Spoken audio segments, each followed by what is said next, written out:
Okay, in light of keeping on time today, we'll go ahead and get started. Welcome to the attendees and to the faculty. My name is Tammy Rosenthal, and I'm the Chief Perfusionist at Children's Hospital of Philadelphia. I'll be moderating the discussion today with my co-moderator, Bill Riley, the Chief Perfusionist at Massachusetts General Hospital in Boston. In order to support perfusionists during this challenging time, as we're starting to see more and more COVID-19 patients in our hospitals and in our ICUs that are requiring escalated care, the representatives from AMSECT, the American Board of Cardiovascular Perfusion, the American Academy of Cardiovascular Perfusion, the Australian and New Zealand College of Perfusionists, Comprehensive Care Services, Michigan Society of Thoracic and Cardiovascular Surgeons, as well as Perfusion.com and Specialty Care, have formed the Perfusion COVID-19 Joint Task Force to monitor the recent coronavirus outbreak and its impact on our community. By combining the strengths of these organizations, our hope is to be able to disseminate information and help to try to resolve questions that come up related to perfusionists and COVID-19. Today we have 4 faculty from New York and Seattle, Washington, who will each present on their experience with COVID-19 patients. We'll then have time for a Q&A session. We will be recording today's broadcast to allow for future playbacks, so please feel free to use the Q&A function, which is at the bottom of the middle of your Zoom screen, your presentation window, to submit any questions you may have during the presentation, and we'll do our best to answer as many as possible during the Q&A session. I'd now like to turn things over to Bill Riley, my co-moderator, to introduce our faculty. Thank you, Tammy, and thank you everyone for joining us today. I'd like to introduce our 4 presenters now, and then they'll all go in order. So we have Nick Mellis from Montefiore Medical Center in Bronx, Trang Bodke from the University of Washington Medical Center in Seattle, Ryan Kleinman from Swedish Hospital in Seattle, and Bill Dubois from New York Presbyterian in New York City. They'll each have about 10 minutes, as Tammy said, and we'll be back with you afterwards to answer any questions and help moderate. So Nick, take it away. Good afternoon, everyone. Thank you, Bill. Thank you, Tammy. Thanks for organizing this. Obviously a stressful situation here in New York. I wish I was here to talk to everybody about cardiac surgery and about perfusion, but unfortunately that's just not how it is here.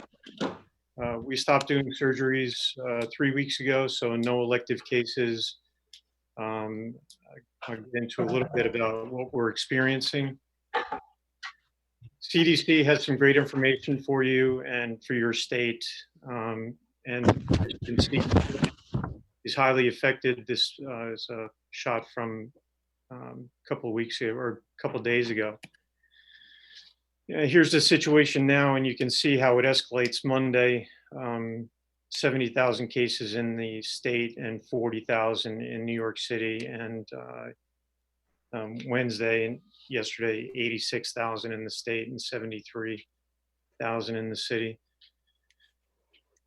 Our institutional impact, we have 1,300 COVID patients in 8 different hospitals. We have 1,100 associates out, severe manpower shortage. So, you know, what I'm sharing today is something that I think everyone should kind of be prepared for. If it's going to go up and down 95, I-95, it'll go everywhere as people retreat from the city. So our Ecmo experience is limited. We've had 2 VV ECMOs so far. We're using the Crescent Cannula on both of them. These patients become very hypotensive on initiation. We have not seen that before. That is not usually what happens with our patients. A little bit of calcium and some vasopressin generally is going to help that. But you have to be careful with really bumping up the pressures on these patients, because we had one that herniated. So we had, you know, run the pressors up and nothing excessive, except they went from being very hypotensive to having systolic blood pressures of 220 or more. So be careful with your pressors. All of our patients are anticoagulated. We have a lot of problems with these patients and microvasculature. Average days on ventilator is around 23. I don't know about ECMO yet. I'm not sure what's going on and how long these patients will be on. I don't think it matters if COVID doesn't come to you. This has been a reasonable exercise to know what we're not great at. And if it's not going to come to you, then you're lucky. But you should still take the opportunity to learn from everybody on this presentation to educate yourselves. I don't know, about a month ago, I guess or a month and a half ago, we stocked up on our inventory. So we're pretty well set with oxygenators, with ECMO pumps. But like everybody else, we have run through a lot of what we have as far as PPE. And, you know, so inventory is something that you should be looking at now if you're not already in the midst of this, and you should stock up. I recommend that you understand, get to know your colleagues and not work in silos. I was not prepared enough to understand what my colleagues needed and how they worked, a lot of them. But I'm learning now because I'm doing some of their work. I'm taking direction from them and helping where we can. When I talk about things that you're going to need, you cannot even imagine. You're going to need ventilators. You're going to need IV pumps in different places where you've never used them. We're using our conference center to take care of patients. Our cath labs, our ORs. We have now 15 or so patients in our operating rooms. We are not doing elective surgeries like I mentioned. If you're going to go into your OR, you might want to think about your positive pressure room and make those OR negative rooms, negative pressure rooms. And that's what I mean about learning about your facilities, getting to know your engineering folks. You know, if some of your staff members have beards, they should shave them because the PPE doesn't work. If you have, you know, your N95 masks don't work if you have a beard. These are things that you need to be thinking about now, and to get yourself into a situation like we have now and think you're going to learn this and be good at it right away. It's not going to happen. You need to be practicing with PPE. You're going to need people to watch people don and doff. You need to support your colleagues and communicate with them. This is no one's fault. It's not your hospital's fault that they're running short. January 26th, I think Dr. Fauci said that he didn't think that this was going to be as bad as it had been in China. And no one can imagine, if you're not here in New York and you have colleagues, call them and find out what they're doing. Because none of us could imagine that this would have affected us like this. I've heard of some people that have gone to newspapers and to press. It's just not helpful. You're not going to get anywhere with it. We'll get the equipment we need. Everybody will get it. But to complain about it now and put it out there into the general press is people are scared enough, and it's not helpful. It's not going to get us anywhere. So you need to support your community here at the hospital. Support your friends that are going through this, and your colleagues at work. As I mentioned, get to know your engineering and your facilities people. Practice everything. you know, and your colleagues are going to need your help. So I'm doing a lot of different things. Yesterday, I swept out one of the ORs and I mopped it so we could get patients in to the OR. Like I mentioned, I'm taking direction from people that used to ask me what we were going to do. And so it's an interesting time here. I would love to tell you all about how we're treating patients and how they are getting better, but it's not happening. And that's what makes this so difficult. There's no magic cure for this thing, and everybody reacts differently. One of the things that we're thinking about right now is that it could be the potential exposure that you have. The more time you're around these patients, the more time that you're in rooms, the bigger the risk, and possibly the bigger the effect. We one of our staff had one exposure, went home, fever, cough, wound up on the good side of this, and we had another frontline person with multiple exposures over multiple days in PPE, and did not do well, and went down really hard, really fast. So everything, we're using everything.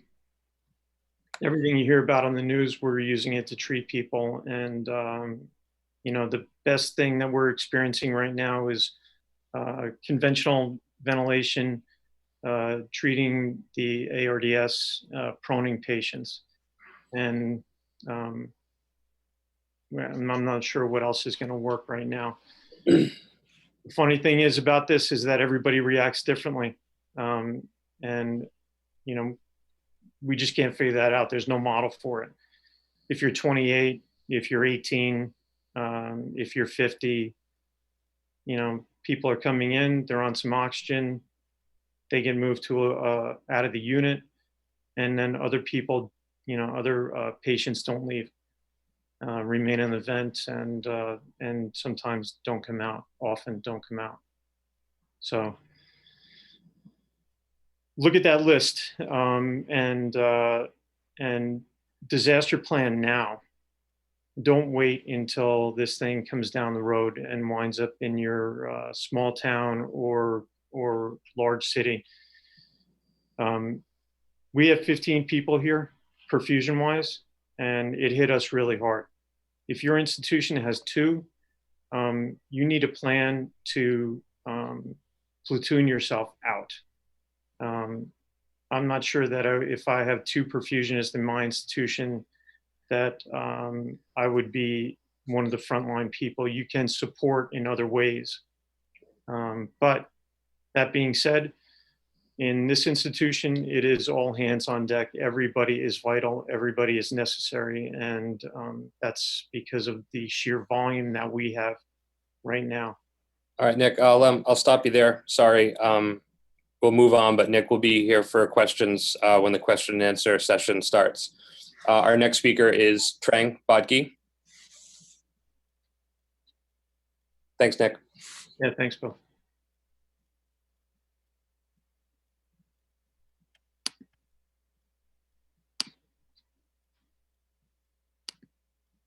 Better. Perfect. Thank you so much for inviting me to be part of this webinar.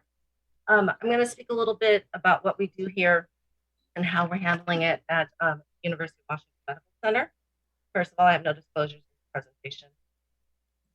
So a few things that I'm going to cover is safety, PPE, healthcare workers, how we're conserving from surgical cases to staff, equipment, how some programs are on hold here. And then, of course, of interest to most of us right now is Ecmo and how we select our patients, a little bit of the cannulating process, staffing, and any other additional information. For safety and PPE, I don't know if every hospital practices the fit testing, but we made it mandatory. It should be mandatory. Like expressed before, there's so many different masks. People don't wear them properly. It's no use. This is not the time to take shortcuts. Not the time to just, tie half the mask on, walk into an operating room and think that you are safe. You're doing this for yourself and everybody else in the room. So some people don't know how to use, a PAPR. They don't know if they have the duckbill mask for them or an N95, which is why we get tested. Also in our facility, we have also done mandatory training on donning and doffing, 2 different trainings, one for the OR and one for the unit on the floor. How do we try to keep our healthcare workers safe? Every day we have a daily attestation now. It's, if you see it on the screen, what you're reading is what you're saying you attest to that you don't come in with any of these symptoms. If you do come in with these symptoms, you are to be sent home. This kind of was a little bit touchy, and I know in some areas, because some people might take advantage of the situation. They don't want to come to work. I stress, please do not do that. Your team need every manpower they can get to do this. Also, as basic as it seems, hand hygiene, gel in, gel out. Make sure you scrub with soap at least for 20 seconds. Some people don't know how long 20 seconds are. Sing row, row, row your boat, or as my daughter says, happy birthday. Masking now, as of yesterday, is actually going to be given to all departments, clinics, the units, the emergency department, people who are at the front door screening people coming in, and security as well. We have also not allowed any visitors. And the new one too, as of yesterday, was no more healthcare workers eating or drinking in patient care areas within 6 feet of another person either.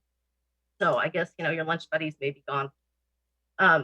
There's also designated units for COVID patients, but that may be changing too, depending on the number of patients we have. So as far as conserving on surgical cases, we are supposed to be no longer doing elective cases. We do have specific rooms for COVID. Every patient that comes in now is being tested for COVID before we can operate on them.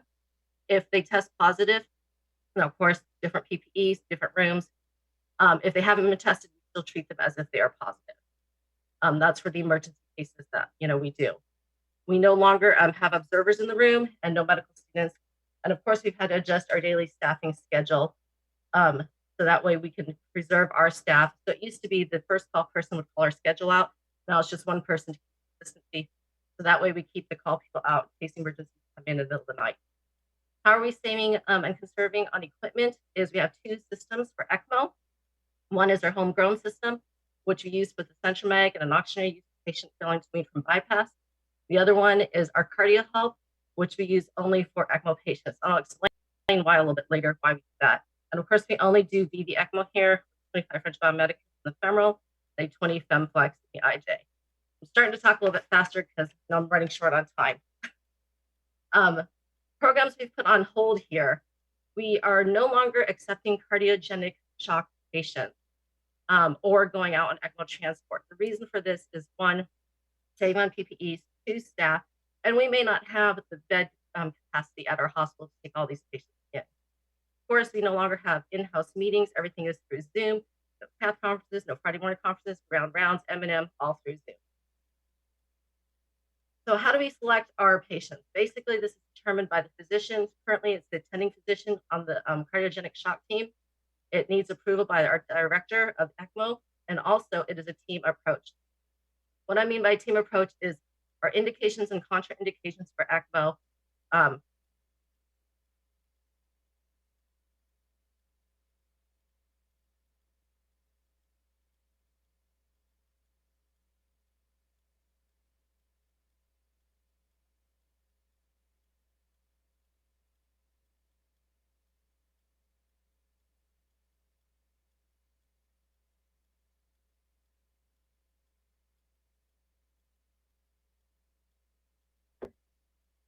Prolonged ventilation, acute liver failure, any of those things. And also of note, to make it really important, is point number 9 there on my slide, which is we will not offer ECPR for COVID patients associated with cardiac arrest.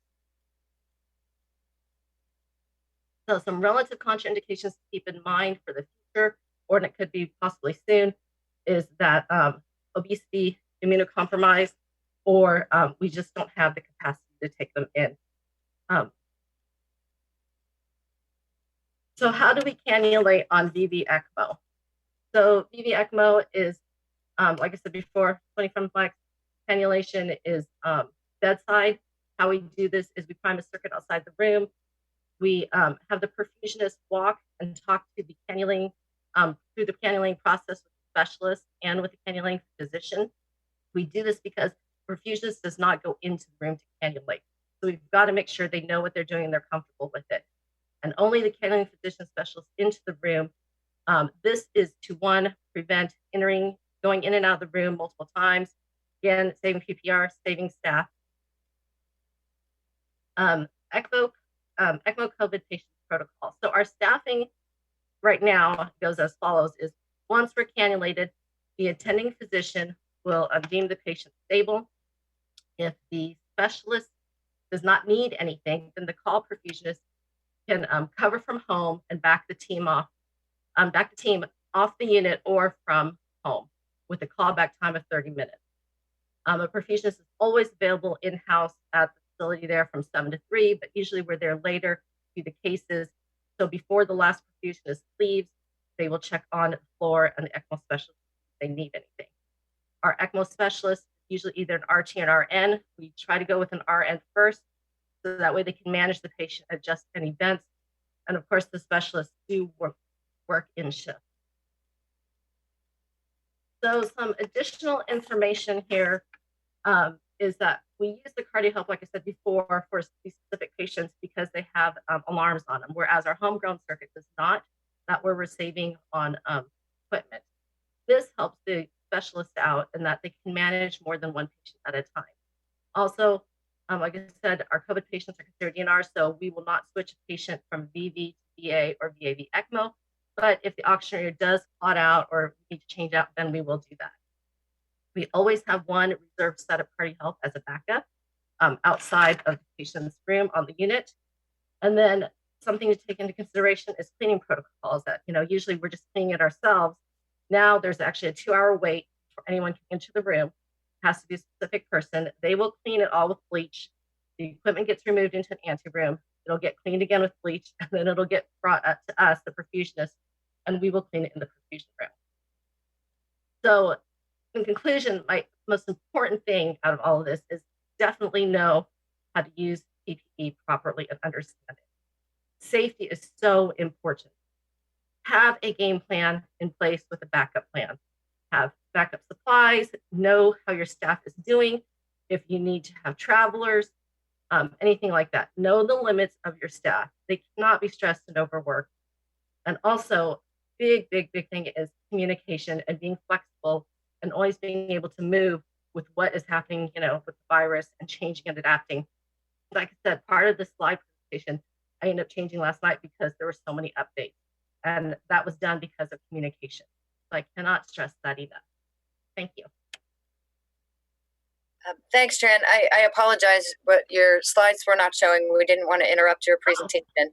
But we will post those to the discussion board immediately following. Okay. Thank you. Okay, next I'd like to hand things off to Ryan Kleinman. Yeah. Hey, everybody. Give me a thumbs up if you can hear me. You guys can hear me? Okay, good. All right. So first of all, I'd like to just thank everyone who's joining here because I kind of feel a collaboration here. None of us are experts in this yet. And I appreciate everybody who's joining, and we are going to welcome suggestions and fixes, and hopefully our collective intelligence and work hardiness will be able to help us improve our systems. But as of now, we'll give you basically what we have now. So I'm just going to go through what we have experienced at Swedish in Seattle and some of the changes we've made to our normal VV ECMO system. Number one is that we assume that all patients are COVID positive unless proven otherwise. And so if we have a patient, like last night, we had a dissection patient that came in straight from the ER. So we all did donning of proper PPE, and we did donning of proper PPE just in the OR. So everybody wore an N95 mask, everybody donned appropriately. Secondly, if we have all of the patients we've done VV ECMO on so far have been transfer patients from other hospitals who are declining and were transferred to our center. So to minimize the exposure to the staff, we cannulated these patients directly in the ICU. That was one of the steps that was important to our surgical team. And so that kind of dictated how we ran our system. So first of all, we have limited number of people in the room. So the perfusionist at our center is in the room just in case something goes wrong with the circuit, and also to help out with the surgical items, because we have one scrub nurse, the surgeon, and radiology tech to run the C-arm for position of the cannulas, and then an ICU nurse who's going to sit at the head of the bed to do basically the anesthesia as under directed by the surgeon. So these patients were sedated. Our first patient that we put on, and this is in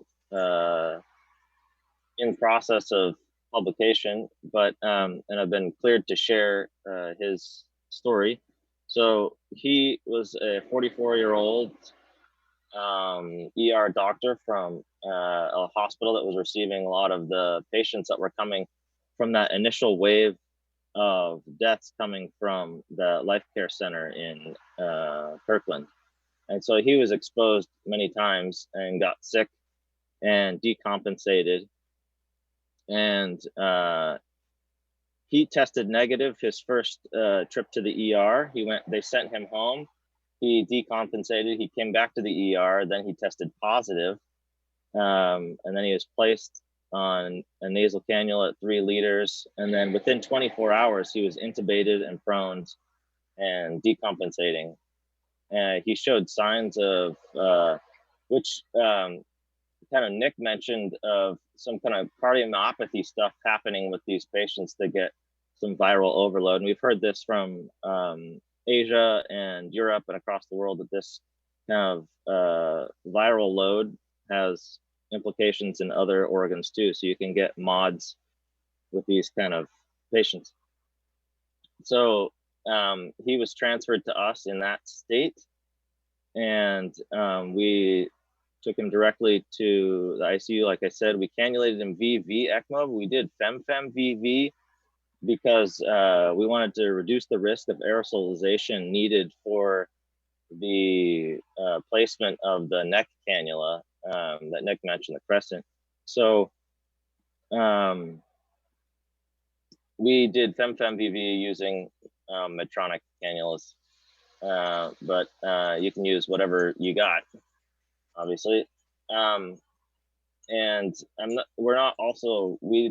we haven't figured out what the best scenario is for this. Obviously, the quickest way to do it is through the one cannula in the neck instead of 2 cannulas in the groin. But so far, this has been a good practice for us. Back to the gentleman. So he spent a week on VV ECMO.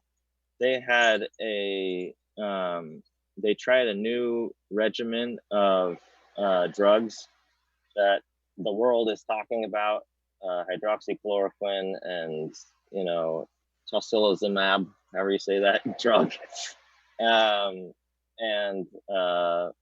He didn't qualify for remdesivir because when he got to us, his kidneys were on the fritz, so he didn't qualify for that. It's cleared by the kidneys. So We cannulated VV. He spent 7 days. After the IL-6 inhibitor, his C-reactive protein dropped pretty dramatically. We've heard from other presenters around the world that selective IL-6 inhibitors aren't necessarily, you know, the magic bullet, and nothing is, but we found for him this helped, and he slowly was weaned down to 21% on his FiO2. His PaO2 FiO2 ratio went from the 80s to 104 after the first day.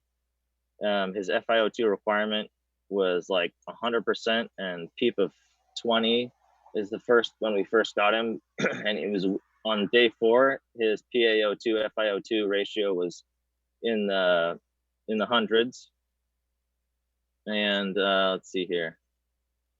His biventricular function got markedly better. C-reactive protein dropped, and he was eventually weaned off of Ecmo on day 7, and weaned off of the ventilator on day 10, I believe. So that patient's currently isolated in a COVID unit, specialized unit in our in one of the ICUs that we've made into a kind of a COVID wing.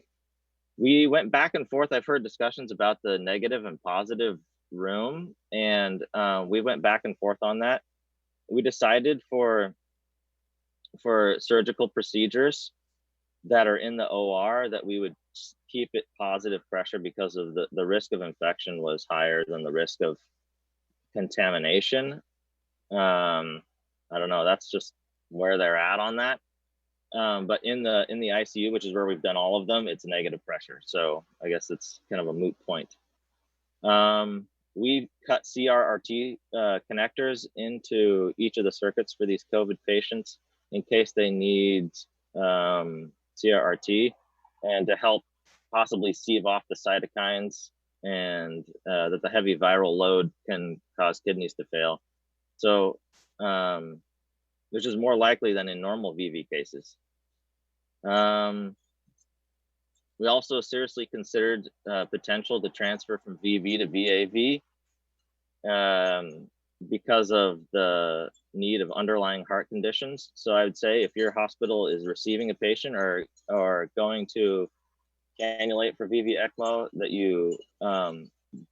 that you dive deep into what the potential of having cardiac failure as well, from even if they don't have previous cardiac disease.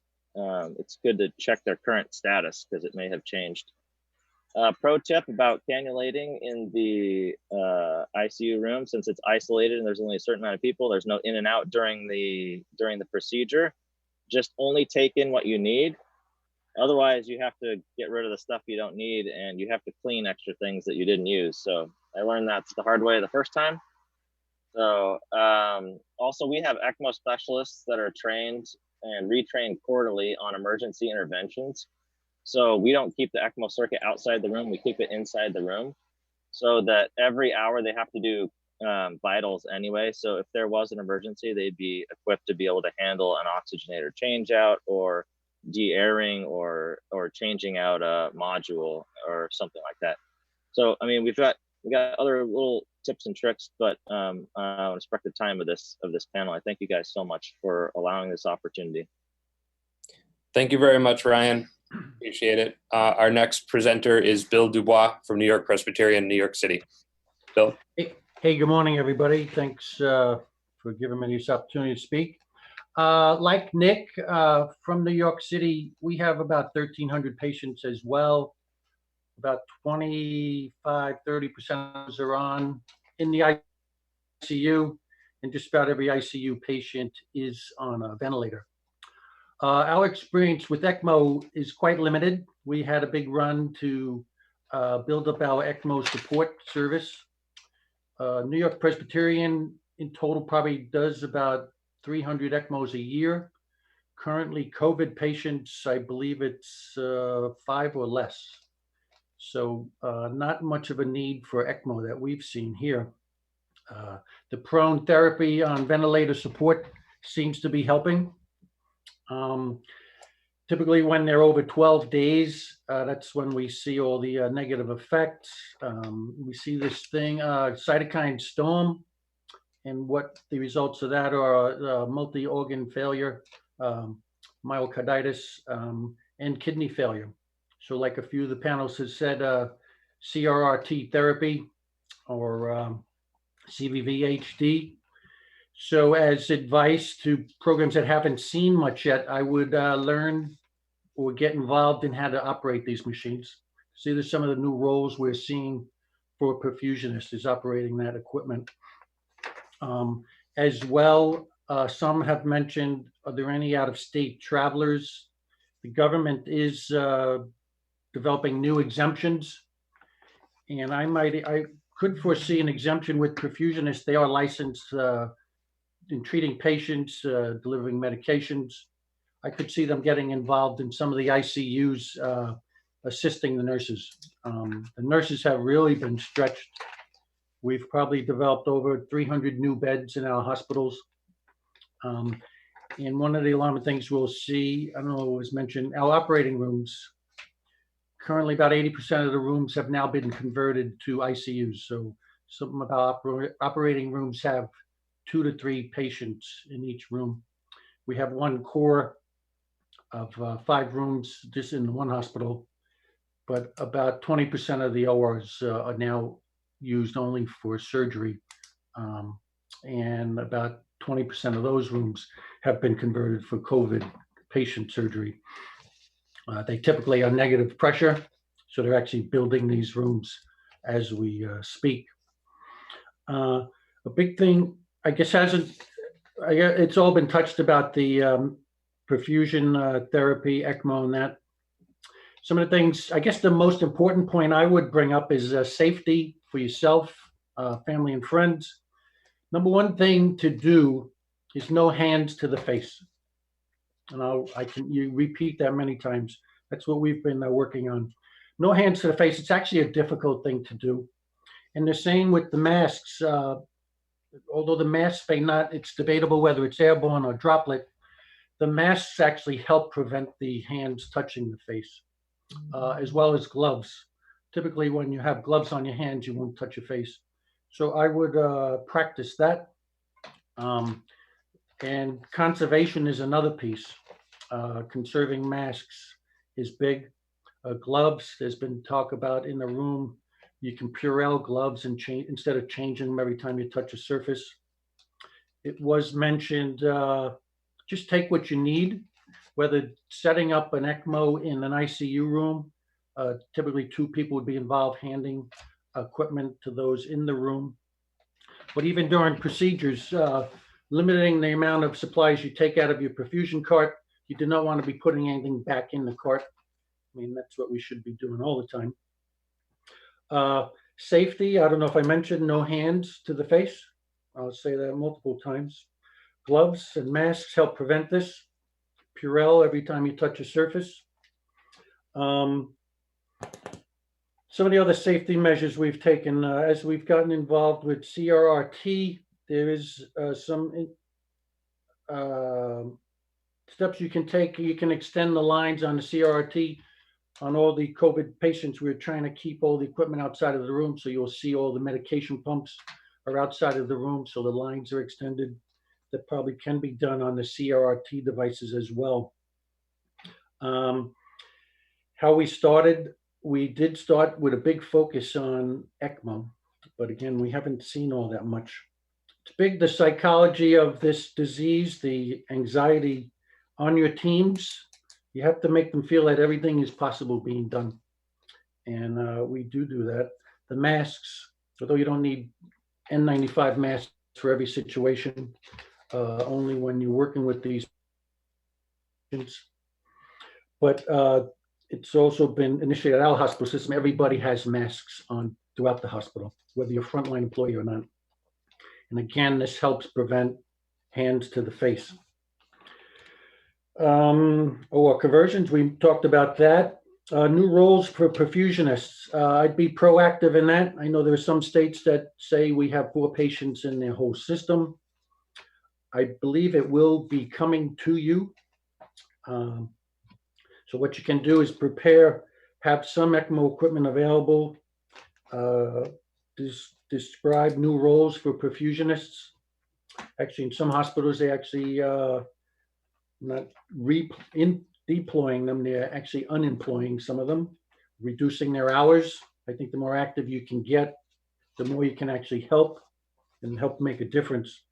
So CRRT, learn that process, learn other ways to assist the nurses. You may get involved in some of the command center rooms for supply chain management, get involved with that. So what are some of the positive things we may be seeing? This will probably change us forever, how we practice how we do our practice. Some are coming up with ideas of the convalescent plasma therapy, that individuals have gotten through the disease and exposure, developed immunity, they may be able to offer their plasma, and that's been looked at. And another thing is this herd immunity they've discussed in Asia, where instead of keeping people distanced, they're trying to, I guess, softly develop immunity, and whether that could help as they try to flatten this curve. But it's a big deal in the Northeast. I believe New York and New Jersey, I think it's over 90,000 cases. It's about half of the entire country here. Mortality is hovering around 1 to 2%. And at least in our institution, they're saying the big wave is about to hit this weekend or within the next week. There are some other positives. The amount of patients actually being discharged is increasing, which is good to see. And on some sites, we're seeing the amount of admissions is decreasing, hopefully as the curve flattens. What have we seen that's quite interesting? Very few emergencies. We're a big aortic center, and typically 4 or 5 emergencies per week. And the last 2 weeks, we've only had 2. In the cardiac cath labs for STEMIs, emergency stenting, typically we see 10 a week. We have seen very few, 1 or 2 per week, which is interesting. So in closing, think of new opportunities of how you can be involved, assisting in other areas, like Nick said. People that may have been asking you for advice, you will probably be helping them now do their jobs. New roles, and then again, hands to face. This is a very powerful yet simple process to do, and the mask and the gloves can help that. And I believe that's all I have to say. Thank you very much, Bill. Appreciate it. It sounds like Bill picked off quite a few of the questions coming through. I'd like to speak to a few things from our experience here at Mass General. One word of advice that I've given out quite a bit the last couple of weeks is every institution has very current mandates and guidelines to follow. I know ours change daily now. They were changing by the hour for about a week. Now they're about daily. So I recommend no matter what we talk about on this webinar, go back to your institution, and I'm sure that it's available. Find any kind of guidelines and mandates that come out before doing anything, because it doesn't matter what we say on this webinar. It's what they're doing at your institution that you should really abide by. And if anyone finds anything very interesting, please put it on the discussion board relative to this topic. A few people asked about why not to use dual lumen VV cannula. For us, it's about bedside cannulation.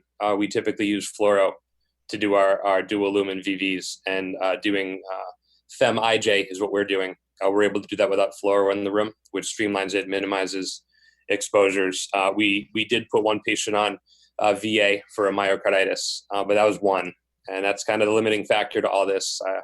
No one has an N of 50 or greater yet. So I think as we go, we're going to develop a little bit more of a practice guidelines and a consensus. But right now, everyone is kind of doing their own thing. we are doing transplants here. We are considering transplants urgent/emergent cases here at Mass General. We do liver, lung, and heart. So one more, the PAPR, if you don't qualify for N95 mask and they say you can use a PAPR device, which is kind of like a spacesuit, we found out in short order, the hard way, that it's very difficult to hear when you're wearing one of those.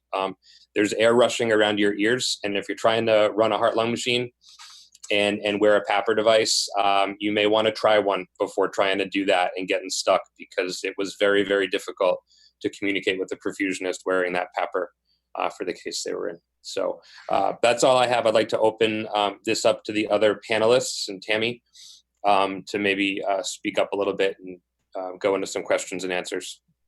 Okay, great. Thanks, Bill. So we've gotten a large amount of questions. Just wanted to start out, and I think any of the panelists could answer this. How are the patients responding to ECMO therapy? And if we could talk about proning and trying to avoid clot with the CVVH. Anyone want to jump in? The proning seems to work well. And I think some of the reasons for the ECMO or the avoidance of ECMO has been the not so great results we've seen, the amount of resources required for ECMO, and the potential risk to staff. I mean, this is kind of like war mentality now, that we have to preserve the people that can take care of the people that have a reasonable chance of surviving. The CVVH, we are seeing those clot a lot, and there is a big risk of DIC in these patients, and they required a lot of change-outs. We've seen that on ECMO before, but it seems like it's just as bad on an unheparinized ECMO patient as it is with these CRT patients.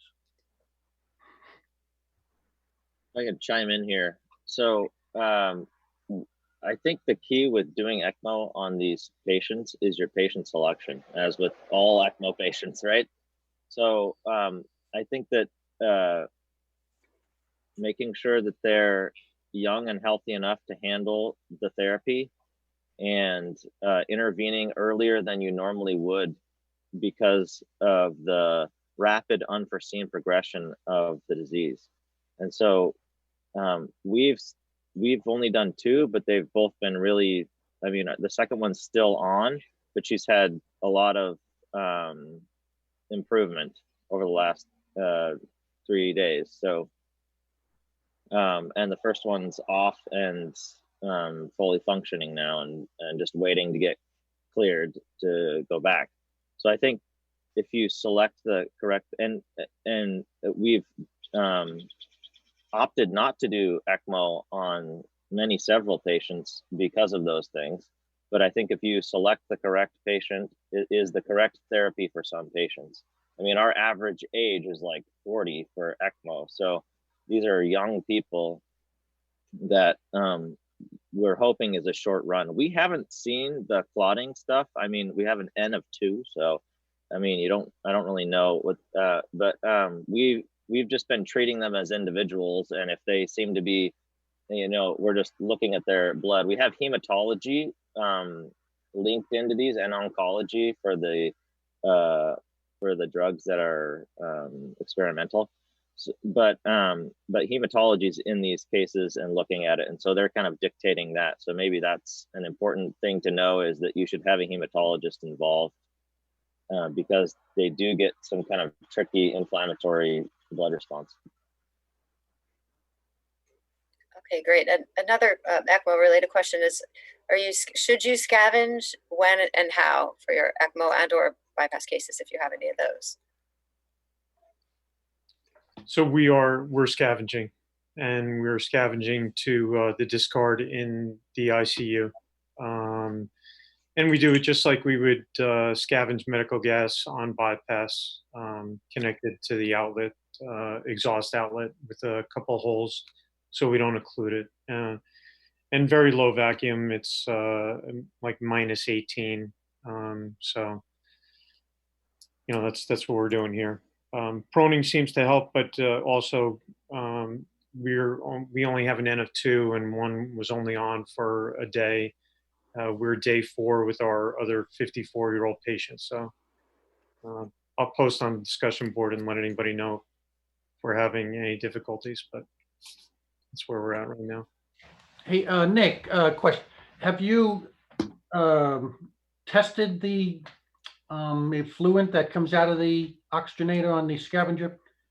I don't know if you have a collection chamber. Some have discussed a collection chamber because there's a lot of condensation. Yeah, we don't have a vapor trap. Okay. I know that some of your colleagues might, and we talked about, and I think that one of my guys might have sent a note over to you guys to see if you were testing, but I hadn't heard back yet. So we have not, but I was interested to see if, if we were going to get a positive result, but we didn't put a collection chamber in yet. Yeah, we've added it to some one of the circuits and not to another. There is a lot of condensation that comes out. I believe it's condensation, the warm patient blood and cold gas. Some of people argue against it because these oxygenators are considered non-microporous. So I don't know if that's an issue, but the heat exchangers are not. And I know fluid has gone, or methylene blue has gone through the heat exchangers. So I don't know if it's reversed the other way, that maybe some of that stuff you're pulling out could be contaminated.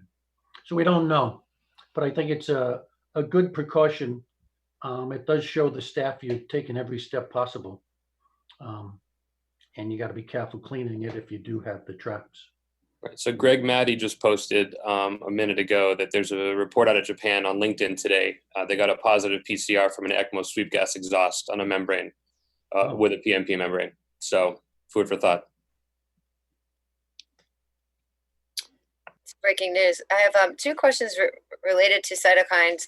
Has anyone considered having a hemoconcentrator on the circuit and continuously Z-buff to reduce the IL-6 and the cytokines? And also a few questions about the cytokine absorbing filters.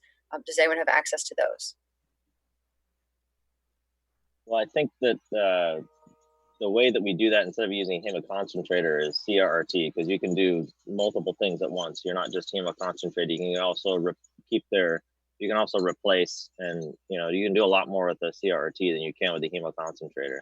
And yeah, they have available the cytokine absorbing filters. Another question, I think Bill had a commentary about this earlier, was if you want to speak to the vent splitting and if that's been successful in any of your institutions. So we are not doing that right now. All of our patients that are in the OR have their own individual vent.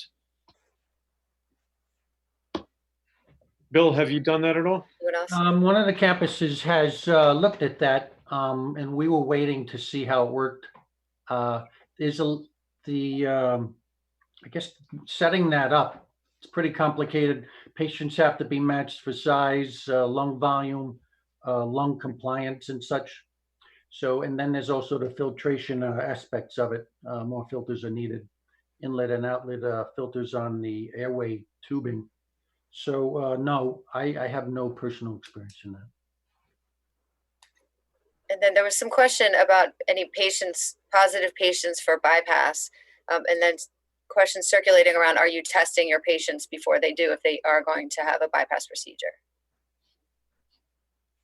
Well, we've had 2 where we thought were positive, and actually on one of them, the results came during the case that they were negative, but all precautions we're taking. We recommend only staff who needs to be in the room during intubation, during the possible aerosolization, be in there. Everyone had N95 masks because there is a risk.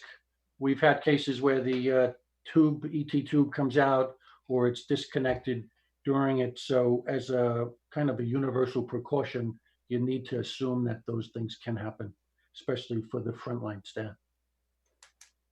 Our patients are tested before they come in, but if it's emergency, then no. But we treat them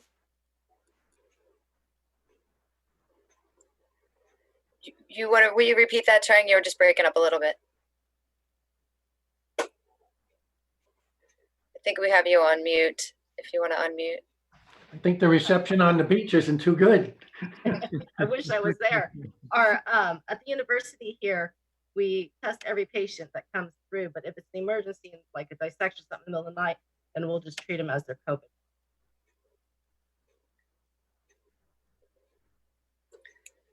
Great. So I want to just clarify what I said. My mouth worked faster than my eyes. The exhaust plasma during a plasma leak from an ECMO circuit tested positive. The clear fluids did not. But I think, you know, with the penalty for failure here is pretty high. I think I'm going to push my ECMO team as soon as we're done with this webinar to start scavenging our gases up in the ICU. So we're going to cut the question and answer session here, I think. And what I recommend is anyone that didn't get their question answered or wants to continue, there is a discussion board on the COVID-19 task force website. It's www.jointperfusiontaskforce.org. I don't know if there's a way to get that up on the screen for people to see it so they can write it down. But there are lots of materials on there if you're not already familiar with it. And there's also a great document that goes over licensing and staffing information by state. I found out through that document that in Massachusetts, they loosened up licensure regulations. I had no idea, and I'm 2 doors away from the licensing office. I'd like to thank our panel very much for participating here, and all of our participants. Thank you for taking the time. This obviously affects all of us. We're all in this together. There will be a YouTube version of this webinar. It's being recorded. Actually, the YouTube version was running simultaneously with a 20-second delay, and that will be available immediately. And then please stay tuned for information about our next webinar. I'm not sure if we know exactly when it's going to be, but we'll reach out in a similar manner for how you got email correspondence about this webinar. So I'll turn it over to Tammy for the final sign off, but thank you all very much, and we'll talk to you soon. Great, thanks, Bill. Thanks to all our panelists and our attendees. Please send in your questions and we will try to incorporate them also in the next webinar tentatively next week. Thank you very much. Thank you. Bye-bye. Thanks, everyone. Bye-bye.